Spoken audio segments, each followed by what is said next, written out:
Halo BMFA, serta teman-teman setia pendengar podcast dan penonton YouTube channel Badan Eksekutif Mahasiswa Fakultas Hukum Universitas Pembangunan Nasional Veteran Jakarta. Nah, ketemu lagi nih sama kita di Suara Oposisi dari Departemen Agitasi dan Propaganda, Bidang Sosial Politik, Badan Eksekutif Mahasiswa Fakultas Hukum Universitas Pembangunan Nasional Veteran Jakarta. Suara Oposisi, Merdeka bersuara, saatnya merdeka. Nah, di konten Suara Oposisi sebelumnya kan udah ditemanin sama moderator ya Sri Kandi, agitasi propaganda lah ya, yang mungkin lebih nikmat untuk dilihat. Cuma kan gantian dulu nih abang-abangannya yang turun, jadi mohon maaf mungkin penonton juga terganggu penglihatannya. Curang nih. Oke bang ya. Nah, sebelum kita ngobrol lebih jauh nih, enakan kita perkenalan diri dulu kali ya sebelum lebih jauh ngobrol. Oke, perkenalkan, nama aku Ardi dari staf Departemen Agitasi dan Propaganda. Aku Ben dan kita berdua dari Bidang Sosial Politik, Departemen Agitasi Propaganda, Badan Eksekutif Mahasiswa Fakultas Hukum Universitas Pembangunan Nasional Veteran Jakarta.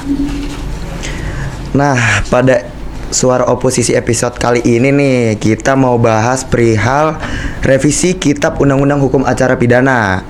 Cuma kalau misalnya kita doang nih kan kredibilitasnya masih dipertanyakan nih, masih belajar kan.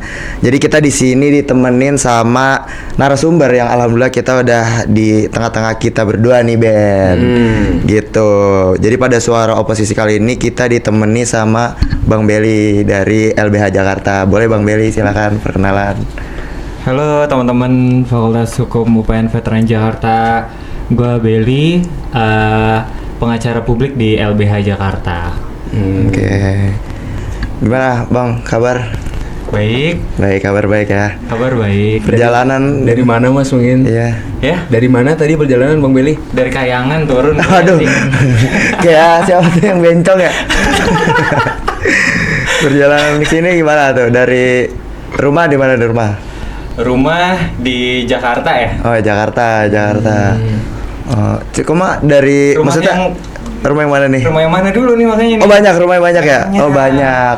Gitu kan? Sebelum ke sini Ya, nih. daerah penggusuran jadi rumah kita itu. Oh, benar. Setuju Bang. Gue juga setuju tuh kalau gitu-gitu tuh.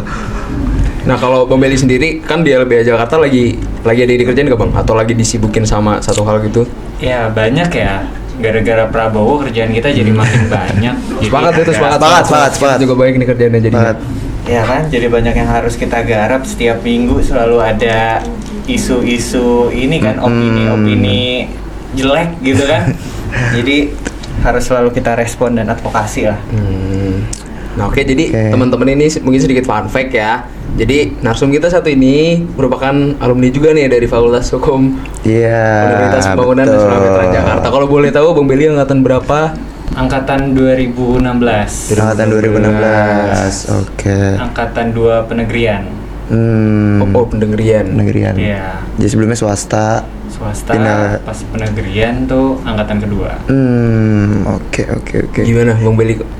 Kalau ngelihat Dari- Fakultas kayak apa Hukum lagi? sekarang Ada gitu. nggak perkembangan mungkin? Ada perkembangan dikit. Ada ya, paling signifikan AC-nya dingin. Oh, itu paling signifikan tuh. Selain fasilitas kayak Iya. tempat cuci tangan tuh. Ya, ada tempat cuci tangan. Ah. Terus juga parkiran gimana sekarang kondisinya? Ya, parkiran masih luas sih. Cuma emang karena mahasiswanya mungkin terlalu banyak ya, agak dempet-dempetan aja. Emang knalpot sama knalpot gitu kalau motor. Plat nomor miring. Iya, plat nomor kadang miring, spion gitu-gitu. Udah ada sofa juga fasilitas Oh kita iya, kan. akhirnya. Iya, akhirnya ada sofa. Ya. Iya. Oh, ada mesin kopi juga Bang kebetulan. Yang di bawah tadi yang merah itu Nah, Yang kuning. Oh, kuning. Ada sebelahnya tuh. Iya, gitu. Udah punya mesin kopi sendiri kita. Ya, hari ini kita podcast soal Sarpras UPN ya. Kopi kan. Nah, Kalau kopi tuh Bang Ari kalau minum kopi mending panas atau dingin? Jujur. gue panas. Ngomongin yang panas-panas nih. Kan sekarang lagi ada isu panas perihal tadi udah disebut revisi Kitab Undang-Undang Hukum Acara Pidana. Ini mungkin kayak sebagai apa ya? Pertanyaan pembuka dulu kali Bang. Pengantar untuk mungkin ada yang pendengar dari di luar KBMF ataupun yang nggak punya pemahaman yang cukup untuk KUHP ini apa. Apalagi aku kan masih baru selesai semester 2 dan belum punya matkul itu. Boleh gak sih Bang dijelasin in generalnya aja, KUHP itu apa sih Bang? Oke. nih ya biar teman-teman paham ya. Misal kita main bola nih, ya. Kalau kita main bola itu kan di dalamnya ada siapa aja? Ada pelatih, Iya. Pelatih. ada pemain, Benar. ada wasit, Hakim garis. ada hakim garis, ada penonton juga. Nah, Ya. Nah, KUHP ini, kalau dari KUHP ini dia tuh mengatur soal tata cara aturan main dari kita melakukan hukum pidana seperti apa di negara kita. Jadi kalau permainannya tadi bola, terus siapanya itu ada pemain, pelatih, terus juga wasit dan lain-lainnya. Kalau di KUHP ini kita tuh ngebahas soal ada tersangka, ada terdakwa, ada polisi, ada jaksa penuntut umum, ada hakim, ada pengacara. Tapi di sini yang diatur adalah tata cara mainnya seperti apa. oke. Gitu. Tata cara mainnya seperti apa nih digunakan untuk supaya permainannya tuh bisa berjalan sesuai dengan aturan yang ada, biar nggak ada yang main curang gitu ya. Coba kalau misalkan main bola terus penontonnya bisa masuk ke lapangan gitu kan. iya, Nah, itu oke, kan oke. jadi nggak beraturan tuh. Nah, betul. KUHP nih seperti itu supaya penindakan hukum pidana nih bisa sesuai dengan aturan seharusnya seperti apa, ada batasan kewenangannya, ada urutannya seperti apa, jelas hak kewajibannya seperti apa supaya ya semuanya bermain dengan aturan main yang jelas. Gitu. Mana ya, tapi kan permasalahannya kan sekarang kenapa peraturannya tuh malah ngacak-ngacak, ya kan? Dari penjelasan Mas Belly kan kayak kita sepakat lah kayak KUHP itu tadi kayak yang dijelasin Mas Belly itu penting banget buat negakin hukum di negara kita, kayak buat aturannya juga gitu kan. Nah, menurut Mas Belly nih, buat KUHP yang udah berlaku saat ini nih, itu udah sesuai sama kebutuhan kita apa belum sih, Mas? Oke, buat KUHP yang saat ini berlaku ya, iya. berarti yang 1981. Iya. Nah, kita perlu tahu dulu ya, KUHP yang berlaku saat ini 1981 itu dibuat oleh siapa dan saat itu kondisinya seperti apa. 81 ini berarti kondisinya saat itu presidennya itu Soeharto. Iya. Ya. Jadi aturan main pidana kita, hukum acara pidana kita itu dibuat ketika presidennya itu Soeharto. Yang mana Soeharto itu dulu rezimnya otoriter. Iya. Gitu ya. Nah, jadi memang kalau kita lihat aturan-aturan terkait upaya paksanya itu juga sesuai dengan rezimnya. Oh. Gitu, orang bisa ditangkap sewenang-wenang, banyak korban salah tangkap, bagaimana pemulihan yang nggak dipikirin di aturan main itu. Dan itulah hukum acara yang terjadi yang berlaku saat ini gitu. Nah, dari 1981 ke 2025 berarti kan udah sekitar 40 tahun 40 ya tahun gitu. Jadi ya aturan main itu nih yang selama ini berlaku ya. gitu ya. Nah, kemudian juga salah satu contoh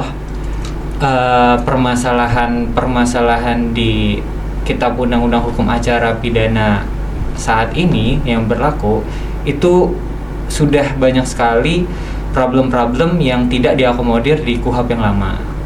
Contohnya aturan-aturan soal restoratif justice, terus juga bagaimana mekanisme pra-peradilan itu juga tidak jelas. Jadi ada satu kasus yang ditanganin sama LBH Jakarta, di mana itu penangkapannya itu malam hari gitu ya, jam 2 pagi gitu ya. Terus juga tanpa ada pemeriksaan pendahuluan dulu, jadi tanpa ada panggilan klarifikasi dulu gitu ya sebagai saksi, langsung ditangkap malam itu juga, ditetapkan jadi tersangka gitu ya, dan ditahan sama kepolisian. Nah, upaya-upaya kayak gini aturannya kan bisa diselesaikan, bisa dicari keadilannya itu lewat pra-peradilan. Tapi lucunya di KUHP kita, pra-peradilan ini akan hapus kalau prosesnya itu sudah naik ke jaksa penuntut umum, kalau sudah P21, kalau sudah dijadwalkan sidang.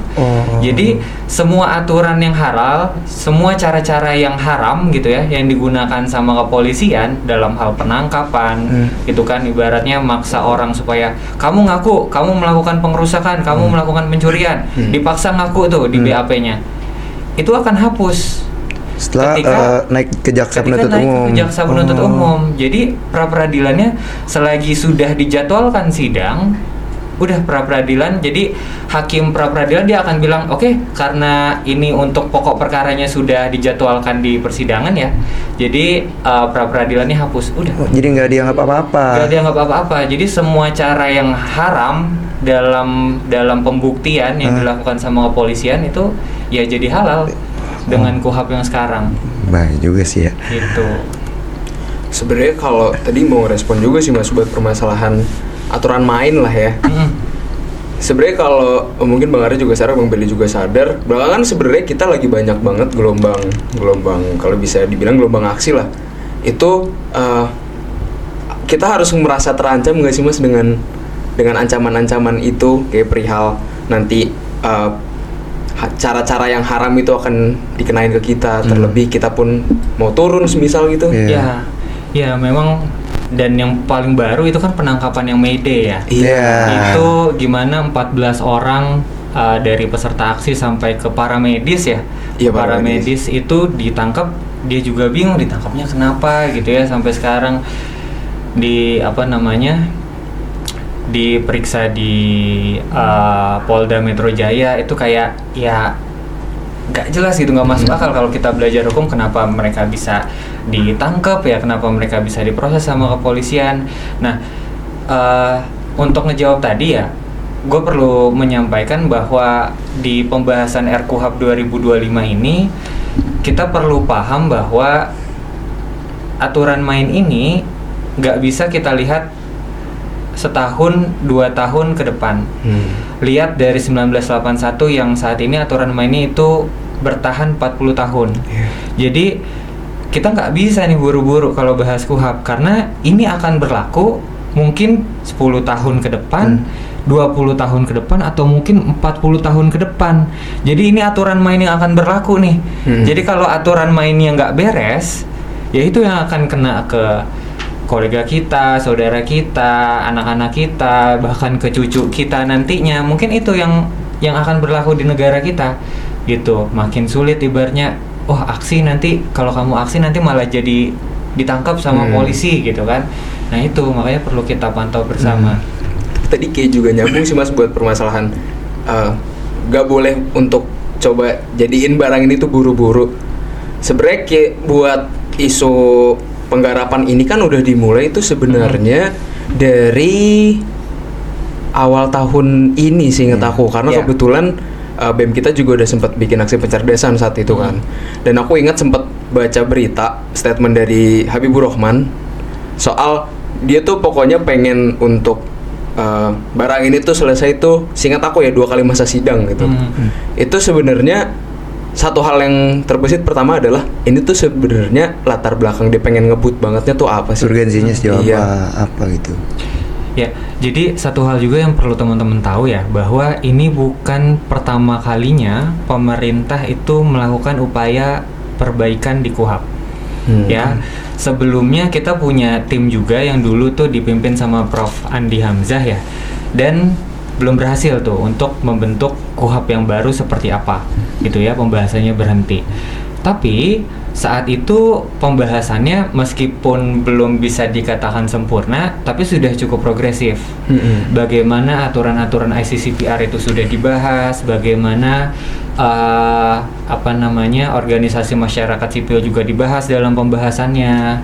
Nah, kemudian ini tuh hal yang berbeda yang dibahas sama Habibur Rahman.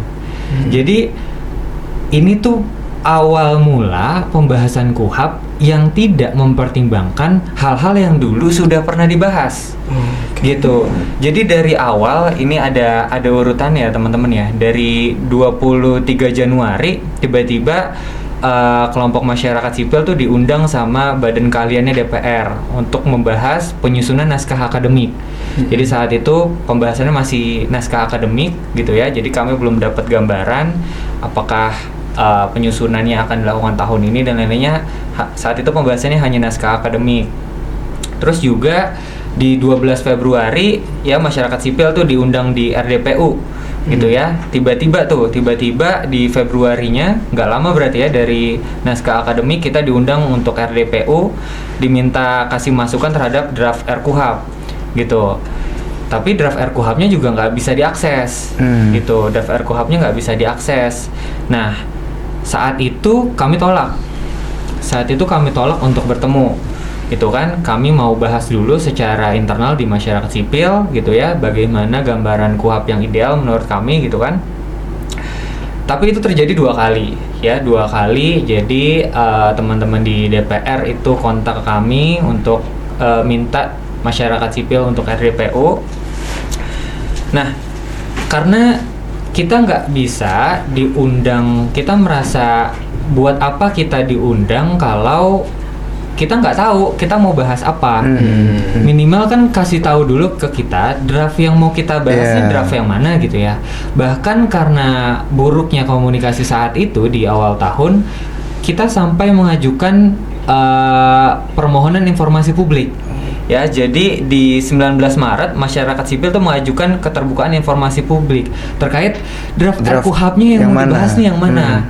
Gitu kan, karena naskah akademik kita belum bahas draft gitu kan. Nah, tiba-tiba kita diminta buat RDPU. Nah, kita nggak mau pendapat kita hanya untuk labeling masyarakat sipil sudah diundang. Enggak, kita butuh jelas draftnya yang mana yang mau dibahas, karena kita nggak tahu ini apakah akan melanjutkan yang dulu pernah dibahas sama Prof. Andi Hamzah atau draft yang seperti apa. Kita dulu tuh ya di awal tahun menduga kayak apakah draft yang ingin dibahas sama Habibur Rahman ini hanya penyesuaian aja, jadi nggak bahas perubahan secara mendetail semuanya, hanya penyesuaian karena KUHP-nya kan akan berlaku di 2026 gitu. Jadi ya simpang siur nih, kita nggak jelas dapat dari DPR nih draftnya seperti apa, sampai kita minta permohonan informasi publik gitu ya. Terus juga akhirnya di Maret gitu ya, DPR baru mengunggah naskah akademik dan rancangan undang-undangnya di website DPR.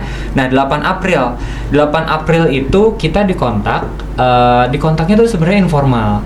Jadi nggak ada undangan resmi dari Komisi 3 DPR RI gitu ya. Kita diundang informal sama Habibur Rahman langsung selaku Ketua Komisi 3. Lewat apa itu berarti, Mas? WhatsApp. Oh, lewat WhatsApp? Ya, lewat WhatsApp kita diundang sama Habibur Rahman. Nah, itu waktu pertemuan kebetulan gue hadir. Jadi yang hadir tuh hanya Habibur Rahman aja. Gitu, yang hadir tuh hanya Habibur Rahman, Ketua Komisi 3, dan gak ada anggota Komisi 3 yang lain. Gitu. Dan itu akhirnya jadi labeling sama Habibur Rahman. Loh, kalian kan waktu libur-libur itu kan nggak salah lagi libur lebaran ya kalau nggak salah April tuh.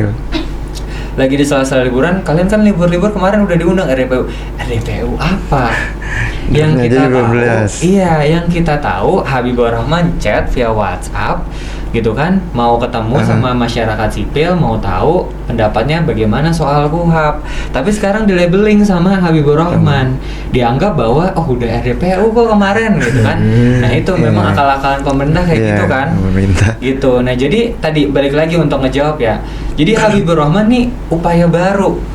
Jadi semua yang dulu pernah dibahas sama Prof. Andi Hamzah itu nggak masuk lagi di sini. Makanya kita lihat soal isi dari ACCPR itu udah nggak masuk lagi di pembahasan KUHP yang sekarang. Jadi ya benar-benar baru, dan bahkan kita menduganya ini ada kepentingan yang masuk di sini. Gitu, kayak bagaimana sekarang posisi kepolisian makin kuat di KUHP yang baru. Hal-hal yang tadinya polisi mau dorong di RUU Polri, tapi dimasukkan kewenangannya di sini karena ya ini aturan main. Jadi jelas ini strategis kalau buat beberapa lembaga-lembaga yang butuh dan punya kepentingan ya. Tapi juga ini jadi ancaman juga bagi kita yang perlu kita pantau bersama. Berarti secara substansi nih menurut Mas Belly itu udah nge-cover masalah-masalah masyarakat nggak sih yang dibutuhin sama masyarakat? Ya, kan yang suka dijual sama Habibur Rahman, yang suka dijual sama pemerintah itu kan salah satunya ini ya. KUHP yang baru ini, RKUHP yang baru ini tuh dia memberikan imunitas kepada advokat, memberikan kewenangan lebih kepada advokat itu kan yang biasa dijual kan. Sampai bahkan diundang tuh organisasi-organisasi advokat gitu ya untuk mendorong supaya RKUHP ini segera disahkan gitu ya. Itu akal-akalannya Habibur Rahman di Komisi 3. Nah, tapi itu kita mau jelaskan tuh. Baru juga kita posting bahwa ini ada upaya buat mendistract opini publik. Jadi kami masyarakat sipil itu dianggap bahwa kami nggak setuju bahwa KUHP ini tuh pro terhadap advokat, bahwa KUHP ini tuh memberikan imunitas kepada advokat dan memberikan kewenangan lebih kepada advokat. Nah, itu keliru gitu ya, itu keliru. Padahal yang kita minta adalah berikan kejelasan dalam imunitas advokat ini. Jadi ada teori namanya exclusionary rules yang sebetulnya kita minta, masyarakat sipil minta untuk kalau memang ya kewenangan advokat itu mau mau diberikan kewenangan lebih dalam KUHP ini, masukkan exclusionary rules. Jadi kalau seseorang dalam kasusnya itu mendapatkan ketidakadilan dalam proses dan juga tidak didampingi sama advokat, maka prosesnya itu harus dianggap sebagai proses yang haram. Oke. Nah, itu harus jadi klausul ketika di pra-peradilan. Jadi adanya advokat itu benar-benar berdampak. Iya, berdampak. Jangan hanya yang tadinya ibaratnya kalau pendampingan ketika penyidikan KUHP yang lama ya, KUHP yang lama itu kan kita hanya bisa mendampingi. Kita nggak punya hak suara tuh, nggak bisa hak bicara sama sekali. Kita hanya mendampingi aja gitu kan. Nah, terus ditambahin lah, jadi kayak ya kita bisa menyampaikan dan lain-lainnya, kita bisa menandatangani. Kalau misalkan kita nggak setuju sama pendampingannya, kita bisa menyampaikan gitu ya. Tapi dampaknya apa? itu cuma ketika pendampingan. Jadi kayak ini omong kosong. Kalau memang mau dikuatkan, jadi kalau misalnya ada kasus gitu ya, kalian nih aksi ditangkap, tapi kalian dipaksa tuh memberikan keterangan, nggak ada advokat. Ya udah, kalau nggak ada advokat, berikan akibatnya. Kalau misalkan ada pemeriksaan yang nggak didampingi sama advokat, tadi itu yang kita minta supaya benar-benar berdampak, gitu. Nah, hal-hal lain yang kami rasa juga masih kurang diatur di KUHP ini, itu diantaranya ada soal ruang penyelidikan. Ini kita merasa bahwa penguatan peran kepolisian nih bisa jadi penyelidikan ini jadi ruang penjebakan. Nah, itu bahaya juga tuh, Mas. Buat masyarakat. Terus juga bagaimana masih kosongnya mekanisme uji terhadap upaya paksa. Ya, jadi kalau kita disiksa sama polisi yang dipaksa mengaku gitu ya, mekanisme ujinya apa? Apakah ini bisa ditempuh lewat pra-peradilan gitu. Kemudian juga izin pengadilan atau judicial scrutiny. Ya, jadi masih belum ideal sesuai apa yang diminta sama masyarakat sipil gitu ya. Jadi gini, judicial scrutiny ini gambarannya kayak gini teman-teman. Kalau misalnya kepolisian itu dia mau melakukan upaya paksa, misalnya mau jemput paksa gitu kan, nah itu harus mendapatkan izin dari pengadilan. Jadi sejauh ini prosesnya seperti apa? Sejauh ini mereka merasa bahwa rezim administratif ke jaksa penuntut umum, jadi dari polisi ke jaksa penuntut umum itu sudah dianggap sebagai izin. Nah, kita punya problem di sini. Kita tuh mau menarik antara jaksa penuntut umum atau hakim pengadilan supaya memastikan nih proses yang terjadi di lapangan itu benar-benar sesuai dengan aturan mainnya, sesuai dengan KUHP-nya. Nah, ini nggak bisa kalau misalnya mekanismenya ada hal-hal yang kita rasa salah di kepolisian selama proses penyelidikan atau penyidikan, mekanisme lapornya itu nanti hanya di kepolisian sendiri.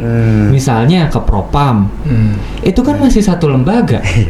Jadi kita mau ngelaporin polisi ke polisi, sama aja gitu. Nah, yang kita minta ini lembaganya harus lembaga lain kalau kita mau lapor. Makanya tadi kita tarik jaksa, mau nggak kalian mantau ini? Jadi tidak hanya rezim administratif yang hanya polisi udah ngirim kok izin dia mau melakukan upaya penangkapan dan penahanan. Nah, bukan kayak gitu yang kita minta. Jadi jaksa ikut harus mengawasi juga kinerja dari polisi. Betul. Juga. Jadi harus ada persetujuan, bukan hanya administratif. Entah itu nanti idealnya ada di kejaksaan ataupun ada di Kepolisian. hakim. Oh, di hakim. Gitu.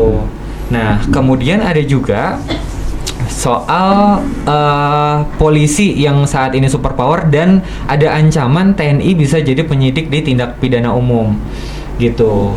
Ya, itu perlu kita pantau bersama tuh, jangan sampai lah jadi dwi fungsi militer lagi kan. Iya. Gitu. Tapi maaf mau nanya nih Mas, tadi yang buat yang terakhir yang potensi untuk TNI bisa jadi penyidik di umum itu gimana Mas maksudnya? Nah, jadi ada beberapa pasal yang perlu kita pantau ya. Ini di pasal 7 ayat 5, pasal 20 ayat 2, itu di sana membuka ruang bagi TNI untuk menjadi penyidik pada tindak pidana umum dan melakukan upaya paksa. Nah, jadi sebenarnya aturannya gini.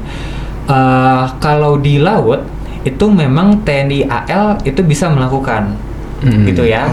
Tapi di KUHAP ini kita menilai bahwa ini angkatan lautnya nggak ditulis, jadi yang disebutkan tuh TNI aja gitu. Nah, berarti apakah AU dan AD itu bisa melakukan penyidikan gitu kan? Nah, jadi kan itu kan perlu diperjelas karena balik lagi ke poin tadi. Ini aturan mainnya jangan kita lihat hanya akan berhenti di rezimnya Prabowo aja. Jangan hanya kita lihat, oh ini akan berlaku 1 tahun, 2 tahun hanya untuk penyesuaian karena KUHP akan berlaku aja. Ini bisa jadi bertahun-tahun, puluhan tahun mungkin jadinya. Jadi jangan sampai kita memberikan celah, ya, kita memberikan celah supaya, oh ini kan TNI, berarti bisa lah TNI AU sama TNI AD jadi penyidik, kan bahaya. Itu bahaya. Gitu. Serem. Disidiknya sama baju loreng-loreng serem. Iya. Bagi loreng-lorengnya oren kan, lebih serem lagi tuh. Jangan. Jadi itu lebih serem lagi tuh. Tapi kalau tadi kan sebenarnya udah kayak bahas beberapa substansi dari pasalnya mungkin yang kayaknya itu bukan agak lagi malah itu harus kita kasih konsen banget. Iya, konsen banget. Nah, cuma kalau ini aku pengen nanya kayak dari komunikasi LBH sama DPR tuh Mas, emang tadi karena baru tahu ceritanya juga tuh gimana diundang sama yang mulia Habibur Rahman itu secara informal lagi. Itu ibarat kata nongkrong nggak sih? Iya. Kalau pakai WA mah. Informal. Itu gimana Mas? Maksudnya buat sampai per hari inilah komunikasi sama DPR itu? Iya, kayak kemarin kan waktu kita tolak ya, kita sempat melakukan konferensi pers, kita menolak bahwa pertemuan yang 8 April itu dianggap sama Komisi 3 sebagai RDPU. Nah, terus akhirnya YLBHI akhirnya diundang lagi dengan undangan yang mendadak juga gitu ya. 1 hari sebelum pertemuan saya ingat itu YLBHI diundang ke Komisi 3 lagi untuk RDPU gitu ya. Jadi dianggap ya udah yang ini RDPU deh gitu kan, diundang. Meskipun undangannya mendadak akhirnya diundang lagi gitu kan. Nah, saat itu Bang Isnur yang sudah sampaikan poin-poin dari masyarakat sipil seperti apa gitu. Menarik juga sebenarnya tadi ngedengerin karena banyak banget yang kita akhirnya begini. Iya, ternyata di pertemuan yang kita anggap informal itu juga Habibur Rahman tuh yang gue inget dia ngomong gini. Ya, kalian kalau mau KUHAP yang KUHAP yang baru, jangan minta yang terlalu idealis juga lah ke kita. Nah, terus kita nanyain tuh, emang kenapa kalau misalnya kita minta KUHAP yang ideal gitu kan? Memangnya kenapa gitu kan? Ya nggak bisa, kami nggak bisa, DPR nggak bisa kalau mau kalau kalian maunya KUHAP-nya itu yang terlalu idealis gitu kan? Loh, kalau DPR nggak bisa, terus yang bisa siapa? Iya benar. Katanya gitu. Iya. Ya kan? Yang ngerancang undang-undang kan mereka. DPR. Iya. Terus terakhir ada ini kan opini-opini lucu lagi, opini-opini jelek lagi keluar. Katanya ya kalau misalnya kalian mau KUHAP yang bagus ya kalian jadi DPR. Jangan. Jangan dia tuh. Itu dia janggal tuh si Habibur Rahman. Kita minta KUHAP yang ideal, katanya jangan minta yang ideal. DPR nggak bisa bikin KUHAP yang ideal. Katanya begitu. Emang aneh sih.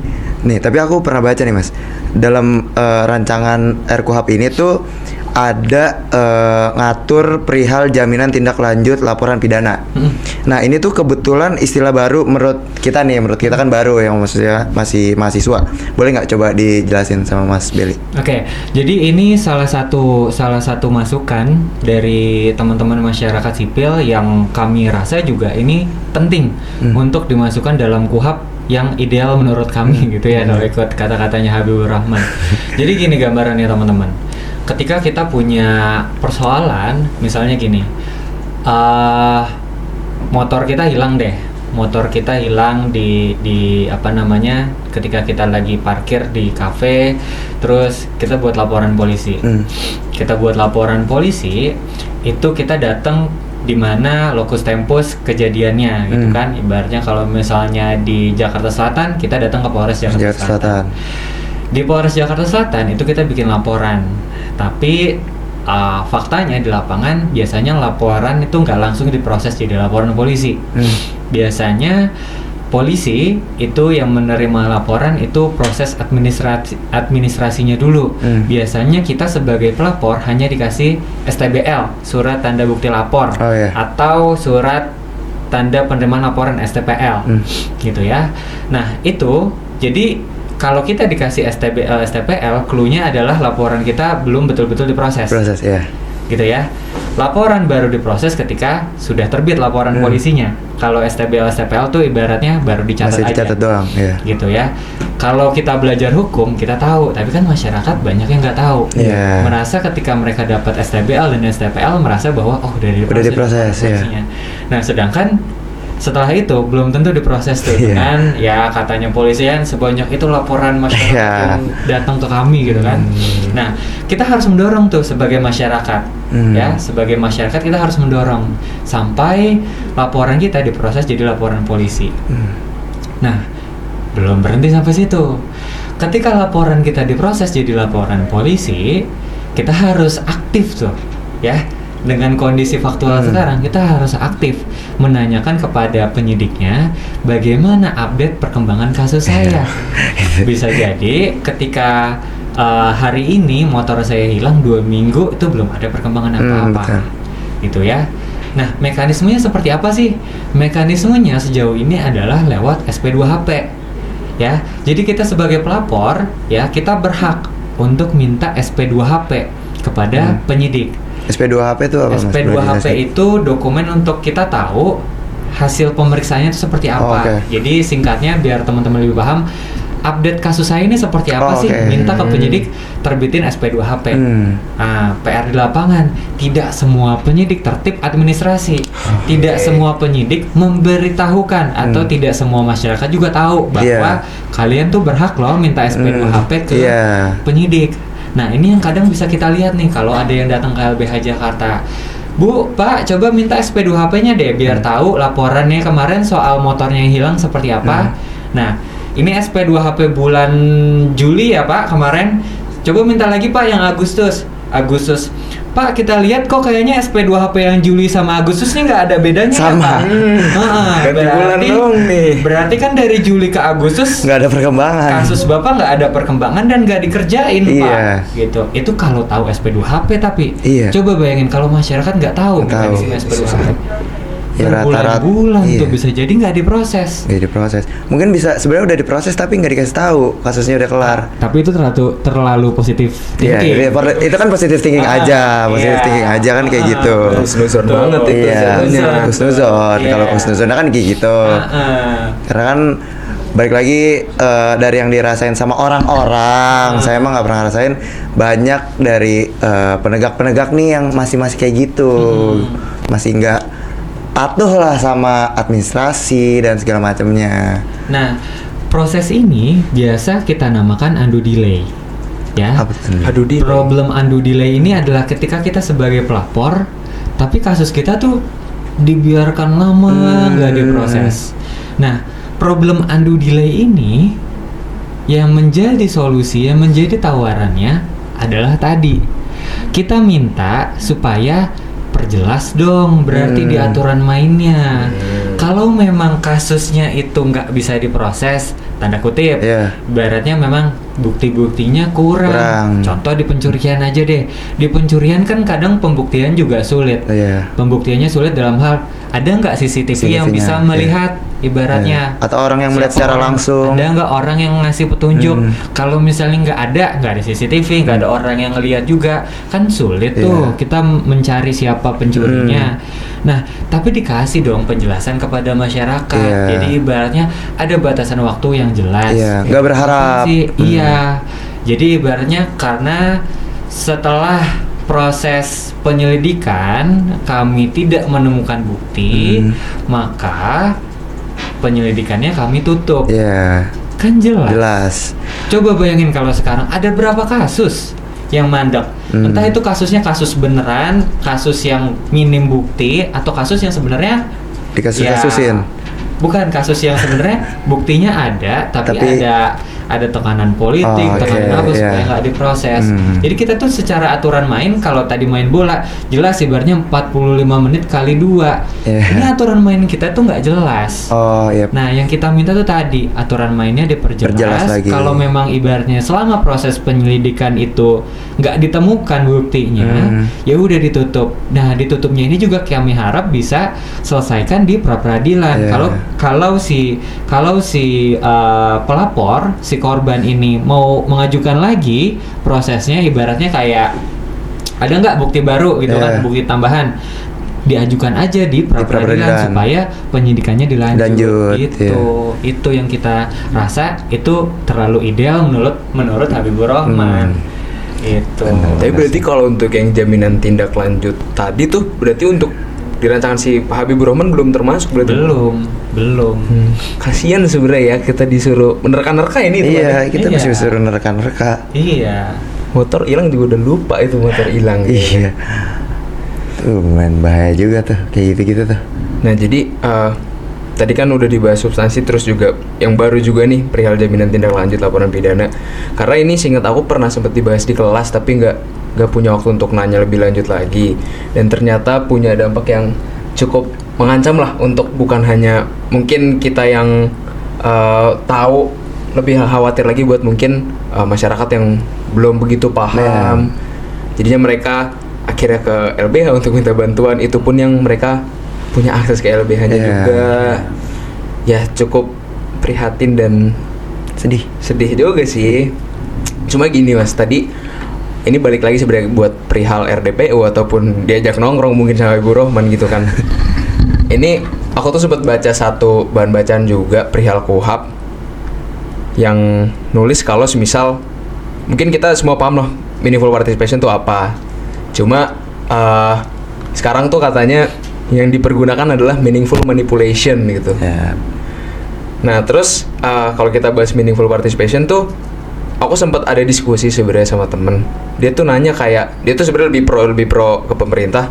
Dia bilang, toh kan kalian juga sudah kata dia sih sudah dilibatkan gitu. Dan juga aku pernah lihat DPR tuh kayak ngasih tutorial gitu loh Mas. Kayak, nih cara buka web DPR. Saya kan dibilang konyol iya. Kayak sebenarnya kalau dari Mas Beli sendiri merasanya ini tuh mereka yang salah paham kah? Mereka paham cuma nggak mau kah? Atau emang mereka Mereka kayak bener-bener nggak ngecek paham. aja kayak konyol nih, receh, kasih ah. Iya. Ya, jadi gini ya, kalau dilihat ya, Habibur Rahman ini ya dia merasa bahwa apa ya? Mungkin dia mau jadi mesayah lah. Jadi orang yang sudah bertahun-tahun dilakukan upaya untuk memperbaiki KUHP, tapi ya seakan-akan dia pede gitu. Tahun ini dia bisa tuh melakukan pembaruan KUHP, dan arogannya adalah tadi pembahasannya tuh pembahasan baru, bukan hal-hal yang dulu pernah dibahas, yang dipimpin sama Prof. Andi Hamzah nih mau dibahas lagi gitu. Jadi kayak pembahasannya baru, jadi seakan-akan ya ini usulannya dari Habibur Rahman selaku Ketua Komisi 3. Banyak upaya-upaya yang dia lakukan juga dalam hal kayak April ketemu sama masyarakat sipil, dia sendirian gitu kan, nemuin masyarakat sipil. Jadi kayak ya nggak tahu sebenarnya apa intensitasnya sampai dia betul-betul ngoyo banget tahun ini tuh harus gitu ya. Padahal gini, yang awalnya bacaan kita kan apa ya maksudnya ya, kalau memang KUHP ini mau jadi hukum acara untuk KUHP yang berlaku di 2026 kan berarti bisa penyesuaian aja bahasannya dengan KUHP gitu ya.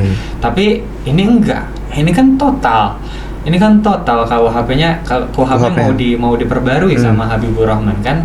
Nah, jadi memang ini ugal-ugalannya dalam hal jadi pembahasannya baru di Januari, tapi dia juga yang membatasi diri dia sendiri juga bahwa ini nggak bisa terlalu yang ideal kalau misalnya bahas KUHP. Jadi kayak ya kenapa harusnya kan sekalian aja kita bikin yang ideal tapi jangan buru-buru. Makanya kan masyarakat sipil bilang ya kita mendorong supaya pembahasan KUHP ini ditunda. Kita nggak tahu sama sekali nih kepentingannya apa Habibur Rahman mau mengesahkan ini KUHP ya, barang ini mau disahkan sebelum 2026 gitu.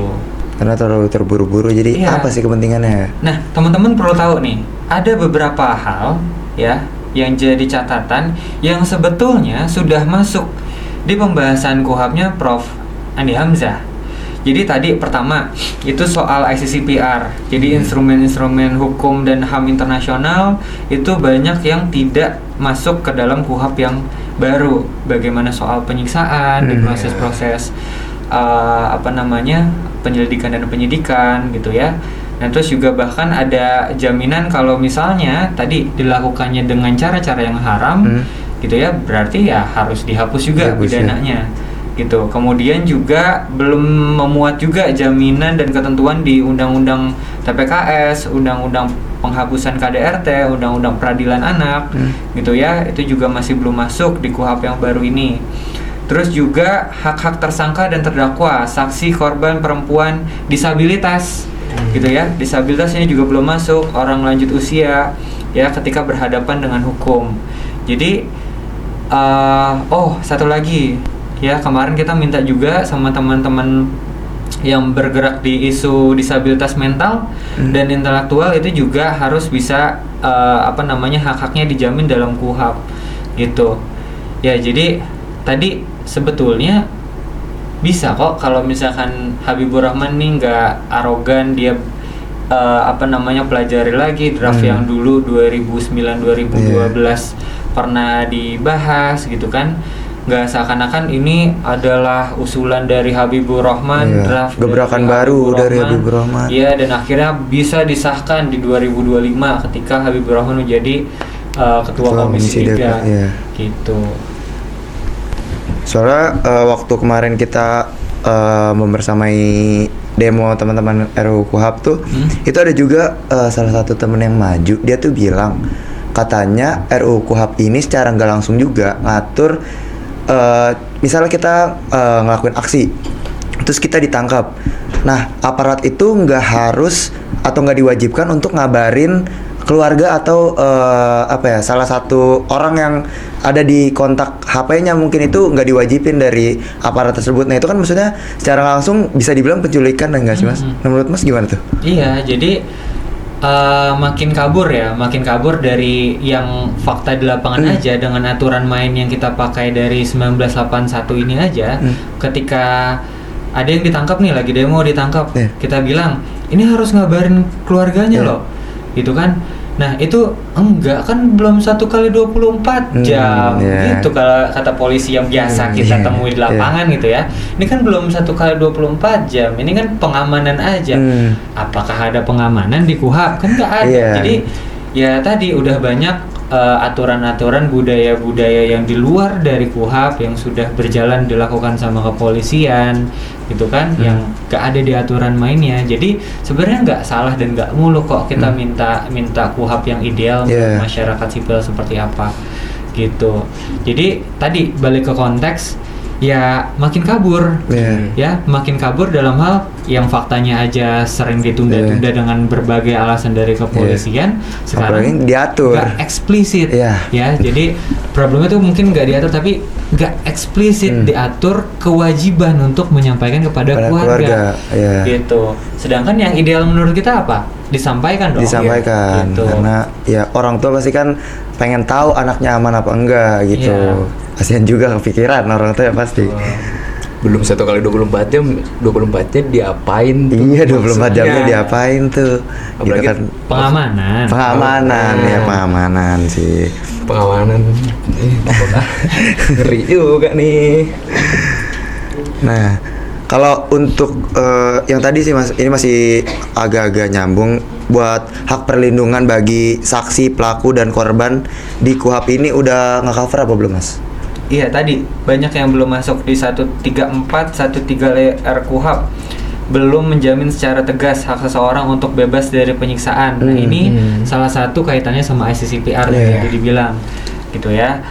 Jadi nggak berani juga nih tadi kabur, nggak berani untuk menuliskan dalam aturan main kita bahwa sliding tackle nih nggak boleh kalau sampai. Iya. Jadi gambarnya kayak gitu, nggak boleh nih ada penyiksaan atau perlakuan hukuman yang kejam, tidak manusiawi. Iya, oh, Jadi nggak oke, ada oke. kayak gitu, tarkam aja jadinya. Kan, Iya, masih aturannya tarkam kan. aja. Masih Gitu. semaunya dia masih bebas. Ya, terus juga di pasal 134C, pasal 135B itu juga belum ada jaminan tadi ya, aturan-aturan main di luar dari hukum yang umum. Tadi misalnya TPKS, penghapusan KDRT, Undang-Undang Peradilan Anak itu belum masuk di sana. Gitu. Terus juga hak-hak tersangka, terdakwa, saksi, korban, khusus juga ke perempuan, disabilitas, orang lanjut usia itu juga belum ada penjelasan lebih lanjut di sini gitu. Karena kan kalau kita lihat prinsip inklusifnya kan harusnya ada perlindungan lebih lah kepada kelompok-kelompok rentan gitu. Tadi juga mungkin sedikit nyambung ya yang buat masalah ICCPR itu. Sebenarnya tadi kan aku juga baru tahu ternyata ada rancangan dari yang sebelumnya yang ternyata tidak dipakai. 2012 ya. Sayangnya itu beririsan sama HAM juga lagi. Itu menurut aku buat sampai sekarang sih kalau yang aku tahu ya kita masih belum dibilang cukup baik lah untuk pemenuhan dan penguatan HAM di Indonesia. Nah apalagi ditambah dengan rancangan yang baru ini, kayak tadi nggak ada pengaturan perihal larangan penyiksaan ataupun upaya paksa yang sesuai dengan aturan main yang ideal gitu. Itu agak jadi lebih memprihatinkan aja sih Mas. Cuma kalau boleh aku minta tolong Bang Beli kayak coba kasih skala lah 1 sampai 10. Seki menurut Bang Beli di rancangan yang Habibur Rahman ini seberapa bahayanya buat HAM di Indonesia deh? Ya, kalau aspek HAM kayaknya memang Habibur Rahman berbisik kepada kita supaya memang ini HAM tuh tidak jadi pertimbangan sama sekali. Yeah. Karena kita sama-sama tahu presidennya aja pelanggar HAM gitu kan. Jadi kayak sama sekali nggak jadi pertimbangan kalau di KUHP yang ini. Gitu. Kita bisa lihat pihak-pihak yang dipanggil nih lebih kepada tadi aktor-aktor yang bermain di dalam KUHP. Kayak bagaimana kepolisian dipanggil, bagaimana kejaksaan dipanggil, organisasi advokat dipanggil. Jadi Habibur Rahman rasanya lebih ke sana. Orang-orang yang punya kepentingan di sana. Ya. Gitu. Semakin ngeri nih. Semakin ngeri nih. Berarti emang ini terlalu jauh juga nih RKUHP ini ya. Kayak RUU TNI juga nih kayaknya 11-12 nih. Cuma ini kayaknya RUU Polri tapi pakai nama KUHP mungkin ya Mas ya. Iya, bisa jadi kayak gitu. Karena bahasannya Polri mulu ya. Iya, bahasannya Polri mulu, penyelidikan segala macam. Barat Mobile Legend, aku joki. Iya. Aku joki jatuhnya nih. Iya, jadinya joki nih. Nah tapi ini mungkin sebagai apa ya, salah satu pertanyaan yang kayaknya mungkin ditunggu juga sama pendengar. Kayak kita nih kayak sebagai mahasiswa ataupun mungkin yang punya berjejaring lah di simpul lain, mereka mungkin punya akses atau apa atau bahkan masyarakat sipil mungkin yang masih minim pengetahuannya perihal KUHP ini. Sebenarnya apa aja sih Mas yang harus kita tekanin buat diri kita sendiri, apa aja yang harus kita lakuin dan apa aja nih yang sekiranya harus kita perhatiin gitu. Ya, jadi himbauan terbaru dari Habibur Rahman itu kan dia membuka opsi supaya teman-teman kalau mau debat itu kan katanya DPR terbuka tuh kalau mau debat. Jadi apa yang bisa mahasiswa lakukan, mungkin spesifik mahasiswa UPN bisa lakukan, ya mungkin bisa dijalankan sebagai warga negara yang baik, mengikuti himbauan dari Ketua Komisi 3 gitu ya. Jadi teman-teman mungkin juga bisa memanfaatkan membuat kajian dari KUHP ini yang ideal menurut teman-teman seperti apa. Meskipun DPR katanya nggak bisa membuat KUHP yang ideal, tapi setidaknya teman-teman bisa menyampaikan catatan teman-teman, diajukan lewat RDPU gitu ya, diajukan lewat RDPU KUHP yang ideal menurut teman-teman di UPN Veteran Jakarta itu seperti apa, kemudian disampaikan lewat RDPU, diajukan lewat RDPU, dan setelah RDPU nanti kita lihat KUHP yang disahin sesuai nggak sama RDPU teman-teman. Jadi nanti ketika teman-teman aksi gitu ya nolak KUHP, teman-teman nggak dibilang, lah kenapa kalian kemarin nggak ngajuin RDPU gitu. Jadi kan kalian kita bisa ada pembelaan. ada pembelaan. Ini udah ngajuin nih nggak sesuai nih. Iya, tapi isinya udah omong-omong aja, tidak benar-benar dibaca sama kalian. Kan jadi lebih enak kalian.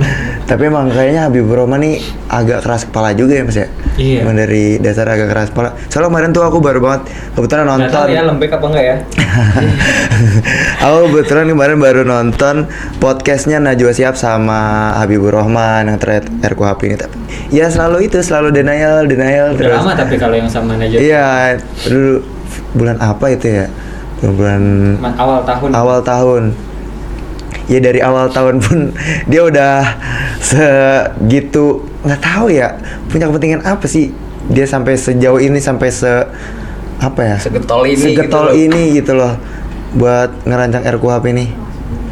Dia mau naik jadi presiden kali ya? Enggak ya? Enggak juga ya? Tapi emang agak cukup disayangkan juga sih mungkin ya. Itu jadi bisa dibilang representatif perwakilan kita tuh ternyata seperti itu. Iya, cara represinya mulai main-main ke aturan gitu. Udah nggak yang rezim sebelumnya juga memang cara mainnya masuk ke aturan, tapi memang kalau yang ini aturannya kan kaitannya sama kriminalisasi ya. Jadi kenapa perlu kita benar-benar masukkan yang ideal menurut kita itu ya sebetulnya upaya preventif. Upaya preventif supaya kedepannya masyarakat yang melakukan perlawanan baik di Jakarta ataupun yang di daerah itu ya nggak sewenang-wenang, karena ya kita sama-sama tahu kalau lihat dari fakta hukumnya bagaimana orang-orang yang ada di daerah dan hukum yang berlaku gitu ya sangat timpang sekali gitu. Bang banget sih emang. Tapi berarti kalau misal untuk isu RKUHP ini, kalau Bang Billy menilai mungkin deh ini mungkin kesadarannya itu udah nyebar ke tiap-tiap provinsi belum sih Bang, atau masih sangat tersentralisasi di Jakarta gitu? Sepertinya masih terlalu sentralisasi di Jakarta ya. Pun kalau misalnya kita ngobrol sama teman-teman advokat yang di organisasi advokat itu juga banyak yang kemakan gitu. Banyak yang daya kritisnya tuh kurang. Jadi kayak mereka sudah puas ketika penyidikan dia bisa ngomong. Padahal kan kayak yang tadi dijelasin di awal itu kan udah bisa ngomong, tapi itu nggak ada dampak apa-apa. Nggak berdampak apa-apa. Nggak ada dampak apa-apa. Itu nggak betul-betul memberikan kewenangan kalian advokat dalam melakukan pendampingan.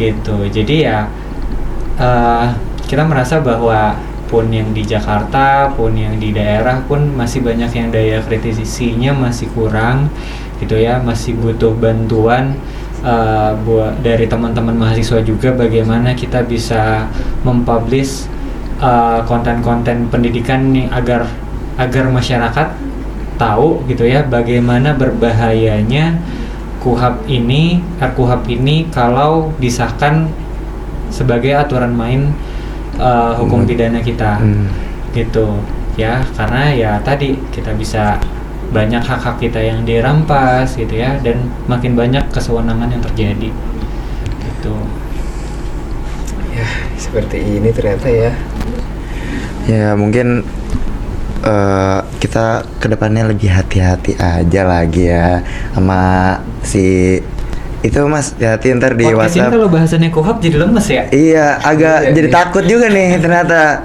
Kita agak-agak ngeri juga. Nanti takutnya di WhatsApp diajakin nongkrong lagi kan, ngopi-ngopi lagi, diajak debat lagi gitu.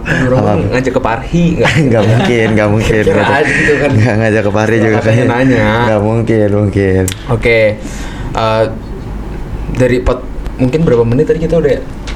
Kita udah berapa menit nih kita? Cuma Udah 2 jam sebenarnya udah kita di 2 sini jam, ya. 2 jam berasa. Sebenarnya kita Cuma- udah 2 jam di sini. Yang lebih berasa adalah dari tadi menghela napas. Nah itu Prihatin kok. kita dengar fakta-fakta baru. Fakta-fakta itu baru. lumayan ger gitu. Apalagi sampai di chat WhatsApp sama Habibur Rahman itu, maksudnya gimana ya? Kita kan mikirnya kayak kita komunikasi ke sana tuh mungkin susah banget. Ini kayak dengan Habibur Rahman kontak LBH dengan cara informal lewat WhatsApp itu kan lumayan kaget buat kita kan, yang kita nggak pernah gitu chatan sama orang DPR. Terlalu jauh lah kita, masih terlalu jauh lah sekarang. SWC dia apa ya gitu. Gak penting ya dibahas kalau itu. Cuma mungkin terakhir nih dari Bang Beli, ada nggak kayak closing statement buat kita pendengar ataupun penonton biar lebih tercerahkan lagi lah setelah mendengar dan menonton podcast ini gitu Mas. Ya teman-teman, balik lagi ya, bahwa RKUHP ini jangan kita pandang hanya akan berlaku tahun depan, 2 tahun ke depan selesai rezim Prabowo ini selesai gitu ya. Jadi ini adalah aturan main yang kemungkinan akan berlaku panjang gitu ya. Secara pembahasan sulit untuk diubah gitu ya. Bahkan kalau kita masukin yang idealnya itu sulit juga kata DPR. Jadi kita harus betul-betul bagaimana cara kita mendorong agar setidaknya jangan sampai KUHP ini tuh busuk gitu. Jadi harus melakukan upaya preventif supaya KUHP ini yang nantinya akan berlaku buat saudara-saudara kita, buat anak-anak kita, buat cucu-cucu kita nanti itu aman gitu ya. Tidak ada lagi upaya-upaya paksa yang sewenang-wenang. Jelas siapa saja sih yang punya hak dan kewajiban di aturan main ini.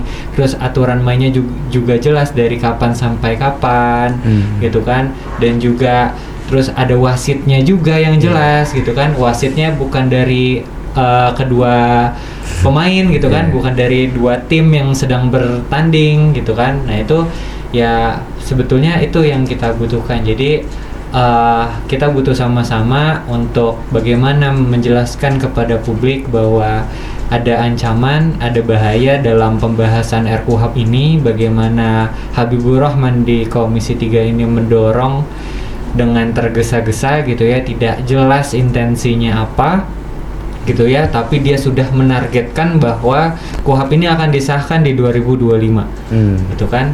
Nah jadi tadi kita butuh sama-sama bersuara kepada publik, kepada mahasiswa lainnya, melakukan segala upaya yang bisa dilakukan ya supaya kita bisa mendapatkan KUHP yang ideal buat masyarakat. Oke, itu dia closing statement nih dari Bang Beli. Gimana Ben? Udah tahu nih, tadi kan udah dikasih tahu tuh KUHP gimana? Makin tercerahkan gak nih otak lu? Makin tercerahkan, makin sadar PR kita banyak banget ternyata. Masa main bola aturan main sampai maghrib Iya, sampai sampai dijemput gitu Nah, itu kan peraturan gak jelas kan?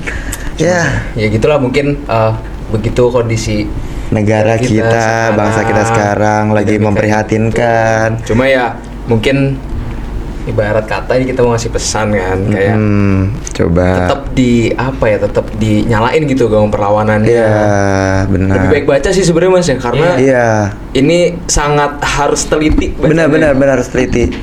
Banyak kata-kata yang apa kalau yang 2 kata multitafsir itu dia. Agak ngeblank nih ngobrol Ya, nggak kelamaan apa-apa. nih. Ya udah, jadi mungkin itu podcast Suara Oposisi kita pada hari ini. Sebelumnya terima kasih juga untuk Bang Mas Beli, terima kasih udah menyempatkan waktunya ke sini. Dengan Jauh-jauh wawasan juga. dari Jakarta ya? Jauh dari Jakarta. Udah ngasih wawasan juga buat perihal RKUHP ini secara jelas. Semoga setelah mendengar dan menonton podcast ini, penonton bisa lebih tercerahkan dan juga lebih sadar lagi kalau kita harus bergerak. Betul. Oke. Terima kasih juga bagi seluruh pendengar nih Ya, dan buat penonton teman-teman. setia Suara Oposisi Badan Eksekutif Mahasiswa Fakultas Hukum Universitas Pembangunan Nasional Veteran Jakarta. Aku Ben. Dan aku Ardi. Kami dari Departemen Agitasi dan Propaganda Bidang Sosial Politik Badan Eksekutif Mahasiswa Fakultas Hukum UPN Veteran Jakarta. Kita pamit undur diri. Terakhir hanya ada dua pilihan, menjadi apatis atau mengikuti arus, tetapi kami milih untuk merdeka. Suara Oposisi, Merdeka bersuara. saatnya merdeka. Assalamualaikum warahmatullahi wabarakatuh. Waalaikumsalam warahmatullahi wabarakatuh.